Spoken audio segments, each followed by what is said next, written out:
task level video submission. So we'll be looking at the user profile and the updating process.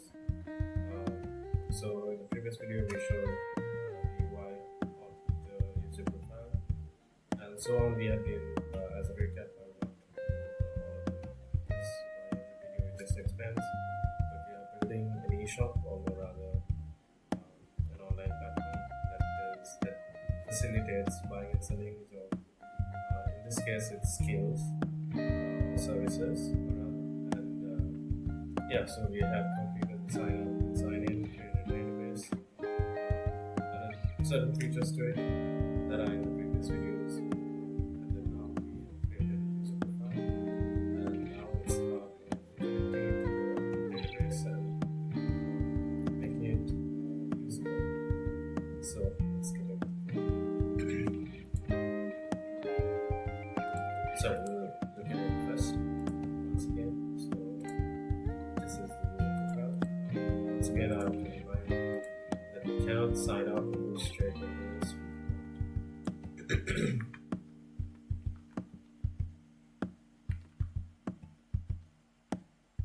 You cannot go directly into it. You have to sign in. So we sign in using this.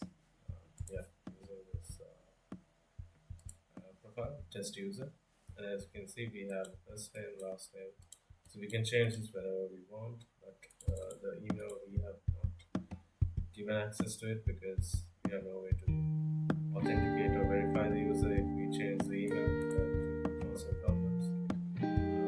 They can update a new phone number, give themselves a bio, assign a gender, and then the address lines. Then we also have some countries. As you can see, it's not complete. We don't have all the countries in the world and not all the main cities from each. So these are all connected to a database, the database rather. That way we don't have to manually each. So before we move into code, we'll actually look at our diagram.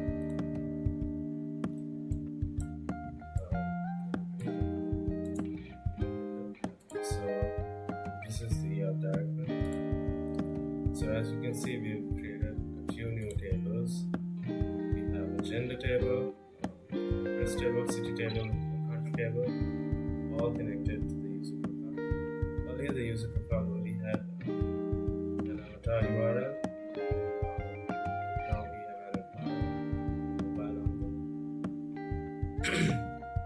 So these are the new components that we have for this section. So as you can see, we have a one-to-many relationship, and all of these continue to connect. So like an address has a city belongs to a country, so that's it for the database side. I'll actually look at the data that we have input. So we have country, we have city, so we can assign that Sri Lanka as following 3 cities. Belongs to the US, Berlin belongs to Germany. We have not updated the address as of yet. There's a small part of the code that I cannot seem to fix where the form does not get submitted. So that will be addressed in a future video. So let's now get into the code. So as we spoke of earlier, we have to be logged in, and then the following are taken from the database to be displayed. That's why we select and we give them certain joins to make it much nicer, more meaningful rather. And we also get the gender, it fetches countries. So these are all brought in so that the user can see what are his existing data, like what we want to change. Because you can make an account and have certain data be filled when you're creating the account, but then when it comes time to using it, when you're purchasing, you need a shipping, you need an address, contact number. Some would like to change the profile picture. So all that happens over here. So this is to get the avatar using a URL, and now it just shows the default avatar that we're using. It's over here. Yeah, this is the design that we spoke of in the previous video. And then we have the JavaScript version of this. Yeah, so what happens from over here? So this actually saves the avatar, saves the URL that we have selected, saves the file back to our database so that it can be displayed nicely. What happens over here? We actually get the countries once it changes them, so it does not overlap. Sri Lanka now display New York. That happens from over here. So as we've assigned IDs to each, they cannot be shown, so this actually rechecks that so that there are no errors. If not, it displays error. And then we have the form submission. It saves data into the database, and if it is correct using a JSON, we just display the same changes. And if not, there's an alert. There's a alert box that will be displayed that automatically hides with time. So that's possibly we actually spoke of this in our previous video as well. But we also have two other components. One is get cities. So as you did not see the database part, this could be put into that code, but it will just make it much more convoluted and long. So here we have it.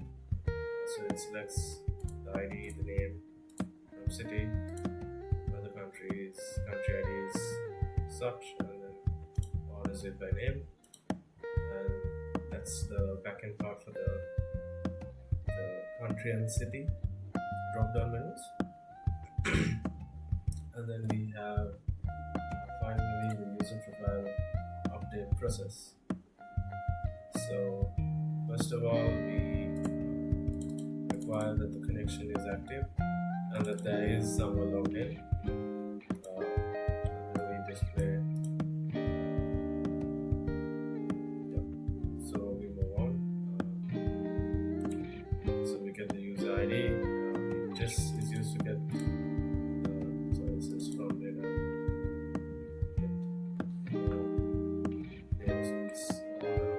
The data that is input in the form comes out and is given a variable because we cannot use them, so it's all assigned. And then while that is happening, we actually validate each instance. First name is required, last name is required, so that no one can just update a few things. You need to update all at once. Which is how it is usually because it's a form. And then this part gets the user profile if it already exists. So sometimes people, as I said, when you create the account, you can input data, and so that data can be shown, or if they have already made a change and then they make a change today and they want to make a different change tomorrow, so the yesterday's changes will be displayed. So that is over here.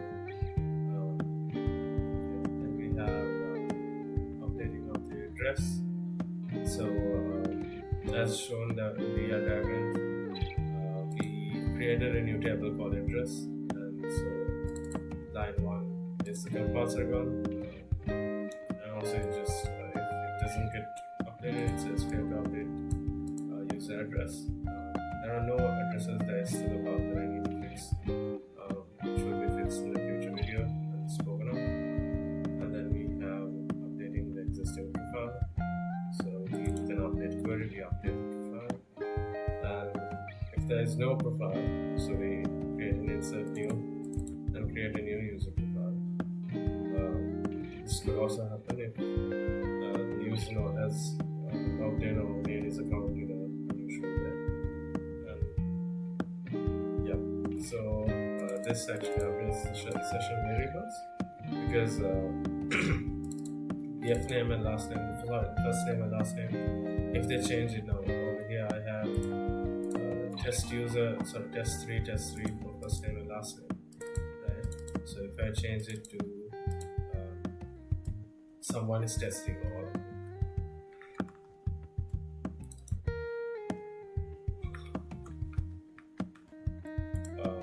change it to some name like this, then it has to be displayed as such. So there is still an issue with the updating. It does not get updated to the database for some reason.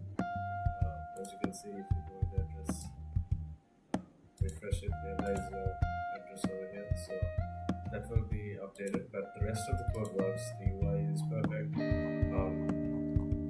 There are no errors for now. It's just there's a small bug somewhere that does not allow me to